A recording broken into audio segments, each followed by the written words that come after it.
Encephalitis, acute encephalitis syndrome Purvanchal की सबसे बड़ा अभिशाप था। हजारों बच्चे अपने जीवन को देखने से पहले कालकौलित हो जाते थे। किस तरह से बीआरडी मेडिकल कॉलेज के एक बेड पे 5-5, 6-6 बच्चे पड़े रहते थे। आज कम से कम इतनी बड़ी उपलब्धि है कि जो पूरे पूर्वांचल से लखनऊ तक पहुंच गई थी, आज उस JEIS पे जब से योगी जी बने कितना प्रभावी कंट्रोल किया।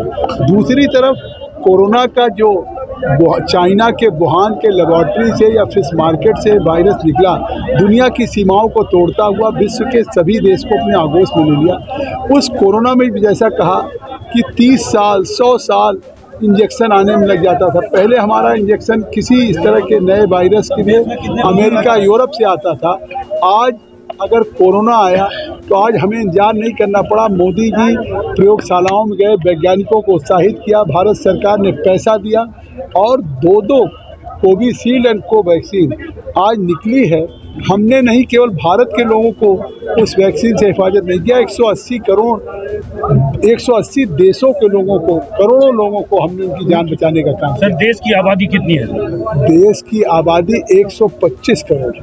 नड्डा जी ने तो कहा 175 करोड़ है। अगर 125 करोड़ का दुगना कर लीजिए, जब 2 बार इंजेक्शन लगा है डबल डोज, तो 250 करोड़ हो गया। जनसंख्या बताइए। जनसंख्या नहीं बताई, 175 करोड़ उन्होंने कहा कि इंजेक्शन लगा, तो 175 करोड़, इसका मतलब अभी भी कुछ लोगों ने नहीं लगवाए। वो बच्चे होंगे, क्योंकि आज जो मतलब 14 साल से बड़े थे उनके लगाने की बात थी। 5 साल यूपी में आपकी सरकार थी, तब अखिलेश यादव जो है आतंकवादी नहीं थे।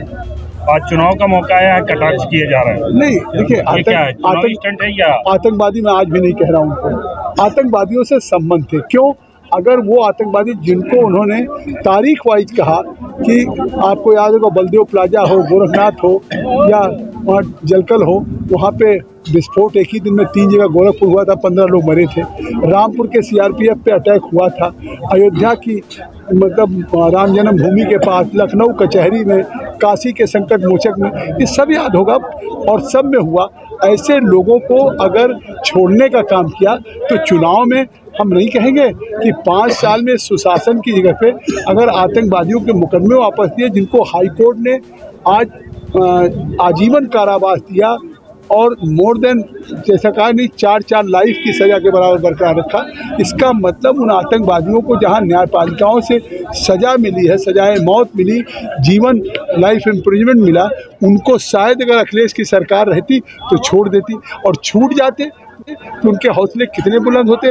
आज जो गोरखपुर में करने के जुर्म में अखिलेश को क्यों नहीं कार्रवाई की गई? क्या आपकी सरकार थी, आतंकवादियों के सपोर्ट करने के आधार पर उनके ऊपर कार्रवाई क्यों नहीं की गई पिछले 5 साल? ऐसा है कि इसका फैसला जनता करेगी। जनता ने अगर फैसला कर दिया, मतलब चुनावी दौर में इसको स्टेट कहा जाएगा, तब जनता क्यों करेगी जब आप सरकार थे? उन्होंने कहा अगर मैंने एक शब्द नड्डा साहब ने कहा अगर मैंने गलत कहा तो मेरे ऊपर मुकदमा कोई कायम करा सकता है। तो अभी राष्ट्रीय जानना चाहता हूँ, मैं कह रहा हूँ बिल्कुल सरकार साथ हूँ।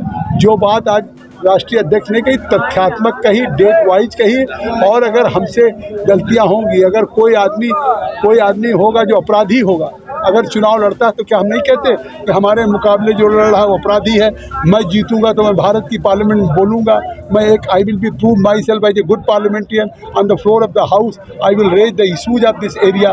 तो मैं ये फ़र्क नहीं करूँगा कि साहब अगर मैं पार्लियामेंट में, मैंने अपने जीवन को 40 वर्षों में दिया है, सिद्धार्थनगर, संत कबीर नगर, बस्ती एक जिला था पूर्वांचल को, तो आज हम ये नहीं कहेंगे कि अगर मुख्तार अंसारी या अतीक या आजम ये लोग हैं, इन पे आखिर क्या है, फिरौती, अपहरण, शहाबुद्दीन की तरह से, तो इनका अगर उल्लेख किया जा रहा है तो इसलिए कि अगर यूपी में सांप्रदायिक दंगे हुए थे अखिलेश की सरकार में, तो इसका उल्लेख नड्डा जी भी करेंगे, जगदम्बिका पाल करेंगे। अगर योगी जी में कोई दंगा नहीं हुआ तो हम इसका उल्लेख करेंगे।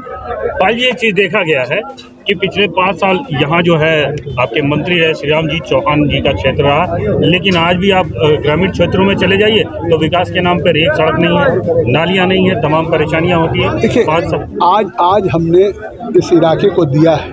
आज अयोध्या से राम जानकी मार्ग जो बन रहा 4 लेन, जिसको गडकरी जी ने खुद किया था शिलान्यास, वो बन रहा है।